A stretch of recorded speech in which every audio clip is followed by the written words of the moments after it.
অনেক দিনই তো হয়ে গেল সয়াবিনের তরকারি বা সয়াবিনের কোনো রেসিপি দেখাইনি। আর আমার গলা শুনে বুঝতেই পারছো গলার অবস্থাটা খুব খারাপ, সেই জন্য একটু ভিডিও আপলোড করতেও অসুবিধা হচ্ছে। আজকে ঠিক অন্যরকমভাবে সয়াবিনের রেসিপিটা করেছি। সয়াবিন আমি সবসময় ভেজে নিয়েই করি, তবে আজকে কিন্তু সয়াবিনটাকে আমি ভেজে নিইনি, কাঁচা সয়াবিনের ঝোল করেছি।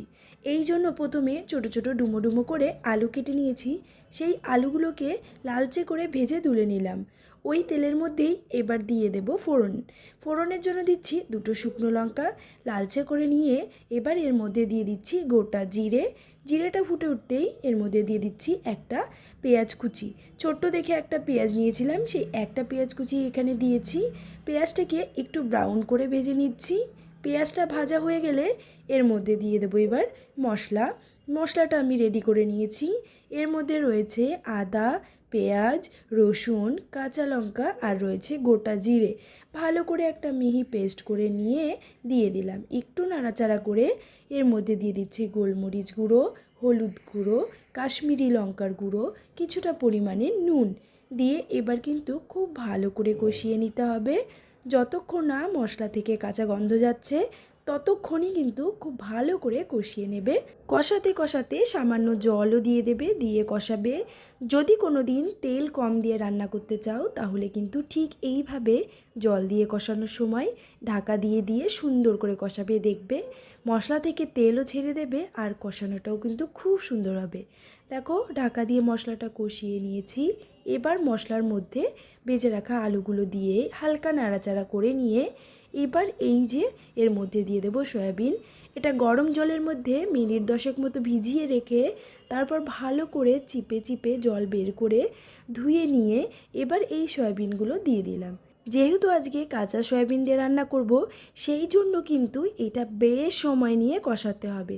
সয়াবিনগুলো দিয়ে দেওয়ার পর কষিয়ে নিতে হবে ভালো করে, আবারও কিছুটা নুনও দিয়ে দিতে হবে। যেহেতু মশলা কষানোর সময় সামান্য পরিমাণে নুন দিয়েছিলাম, সেই জন্য এবার আবারও কিছুটা নুন দিয়ে দিয়ে ভালো করে কষিয়ে নিয়ে এবার দিয়ে দিচ্ছি পরিমাণ মতো জল। জল দিয়ে ভালো করে নাড়াচাড়া করে ঢাকা দিয়ে মিনিট 10 মতো এটাকে ফুটতে দিতে হবে। এই যে কাঁচা সয়াবিন, এটার টেস্টটা কিন্তু একটু অন্যরকম হয়, ভাজা সয়াবিনের থেকে একটু আলাদা হয়। আজকের এই রকম রেসিপি যারা এখনও খাওনি তারা অবশ্যই কিন্তু একবার বাড়িতে এভাবে ট্রাই করে দেখবে, আর ট্রাই করে কমেন্টে জানাবে কেমন লেগেছিল। আর কারা কারা ঠিক এইরকমভাবে বাড়িতে বানিয়ে খেয়েছো তারা কিন্তু অবশ্যই জানাবে। মিনিট 10 পর ঢাকনাটা তুলে দেখবে আলু সয়াবিন খুব সুন্দর সেদ্ধ হয়ে গেছে, আর সয়াবিনগুলো সব গায়ের সাথে মাখো মাখো একটা ব্যাপার চলে আসবে। চাইলে তখন ওপর দিয়ে একটু ধনেপাতা ছড়িয়ে নামিয়ে নিতে পারো, তবে এখানে আমি গরম মশলা দিয়েছিলাম। হালকা গরম মশলা ছড়িয়ে ভালো করে আরেকবার নাড়াচাড়া করে একটু নুনটাকে টেস্ট করে নিয়ে নামিয়ে নিলাম। গরম গরম ভাতের সাথে বলো রুটির সাথে বলো এই সয়াবিন কিন্তু খেতে দুর্দান্ত লাগে। আজকের এই কাঁচা সয়াবিনের রেসিপি তোমাদের কেমন লাগলো অবশ্যই কমেন্টে জানিও। ভালো লাগলে লাইক করো, শেয়ার করো আর সাবস্ক্রাইব করো।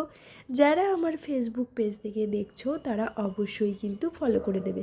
টাটা, চলে আসবো আবারও নতুন একটা রেসিপি নিয়ে।